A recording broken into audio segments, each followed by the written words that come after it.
கர்த்தருடைய பரிசுத்த நாமத்திற்கு ஸ்தோத்திரம் உண்டாவதாக. கர்த்தராகிய இயேசு கிறிஸ்துவின் நாமத்தில் உங்களுக்கு கிருபையும் சமாதானமும் உண்டாவதாக. இந்த நாளுக்குரிய தியானத்திற்கான தேவ வார்த்தை எரேமியா அதிகாரம் 3 வசனம் 23. குன்றுகளையும் திரளான மலைகளையும் நம்புகிறது விருதா என்பது மெய். இஸ்ரவேலின் இரட்சிப்பு எங்கள் தேவனாகிய கர்த்தருக்குள் இருப்பது என்பது மெய்யே. பிரியமானவர்களே, கர்த்தருடைய பிள்ளைகளாகிய நாம் கர்த்தரை மட்டும் நம்பி அவருக்கு உண்மை உள்ளவர்களாய் அவருக்கு பிரியமுள்ள வாழ்க்கை நாம் வாழ வேண்டும்.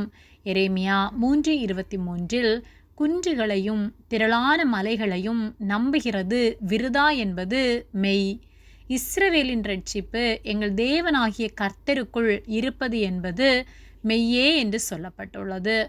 நம்முடைய இரட்சிப்பு கர்த்தரிடத்தில் இருக்கிறது. நாம் ரட்சிக்கப்பட வேண்டுமென்றால் கர்த்தருடைய நாமமே அல்லாமல் நாம் வேறெந்த நாமத்திலும் ரட்சிக்கப்பட முடியாது. நம்முடைய பாவங்களை மன்னிக்க அவர் ஒருவரால் மட்டும் முடியும். நாம் குன்றுகளையும் மலைகளையும் கல்லையும் மண்ணையும் உலக மனிதர்களையும் நம்பி இருப்போமானால் அது விருதா. இஸ்ரவேல் ஜனங்கள் கர்த்தரை விட்டு வழி விலகி மனிதர்களை சார்ந்து விக்கிரகங்களை சார்ந்து வாழ்ந்து அதன் பின் ஏமாற்றம் அடைந்தவர்களாய் குன்றுகளையும் திரளான மலைகளையும் நம்புகிறது விருதா என்பது மெய்யென்று அவர்கள் உணர்ந்து இரட்சிப்பு கர்த்தரிடத்திலிருந்து மட்டுமே வருகிறது என்பதை உணர்ந்தவர்களாய் அவர்கள் கர்த்தரிடம் மனம் திரும்பினார்கள்.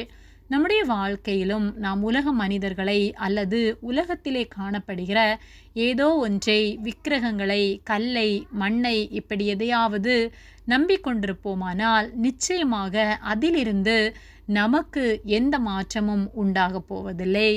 இவைகளிலிருந்து நமக்கு இரட்சிப்பு உண்டாகாது. நம்முடைய வாழ்க்கையிலே மாற்றத்தை உண்டு பண்ண, அதிசயத்தை செய்ய கர்த்தரால் மட்டுமே கூடும். ஏனெனில் அவர் ஒருவரே ஜீவனுள்ள தேவன், அவர் ஒருவரே மெய்யானவர், அவர் ஒருவரே வாக்கு மாறாதவர். அவரை நம்பி என்னை இரட்சிக்க அவரால் கூடும் என்று விசுவாசித்து எனக்காக இரத்தம் சிந்தினவர் அவர் என்பதை விசுவாசித்து அவரை நோக்கி நாம் கூப்பிடுவோமானால் நிச்சயமாக நம்முடைய வாழ்க்கையிலே ஒரு மாற்றம் உண்டாகும். கர்த்தர் நம்முடைய வாழ்வை ஆசீர்வதிப்பார்.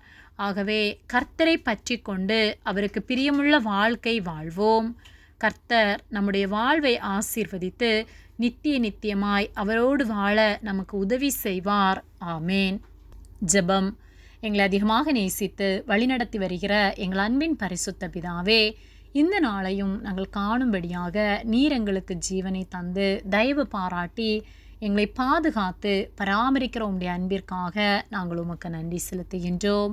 நாங்கள் தியானித்த வார்த்தையின்படியே நாங்கள் ஒவ்வொரு நாளும் உம்மை மட்டும் பற்றி கொண்டு இரட்சிப்பு உம்முடையது என்பதை உணர்ந்தவர்களாய் உமக்கு உண்மை உள்ளவர்களாய் வாழ்ந்து முடிவு பரியந்தம் உம்மிலே நிலைத்திருக்க நீர் எங்களுக்கு உதவி செய்யும்படியாய் ஜெபிக்கின்றோம். எங்களோடு நீர் இருந்து எங்களை ஆசீர்வதிப்பதற்காக நன்றி செலுத்துகின்றோம். எங்களை உம்முடைய கரத்திலே தாழ்த்தி ஒப்பு கொடுக்கின்றோம். இயேசுவின் நாமத்தில் ஜெபிக்கின்றோம் பிதாவே. ஆமேன்.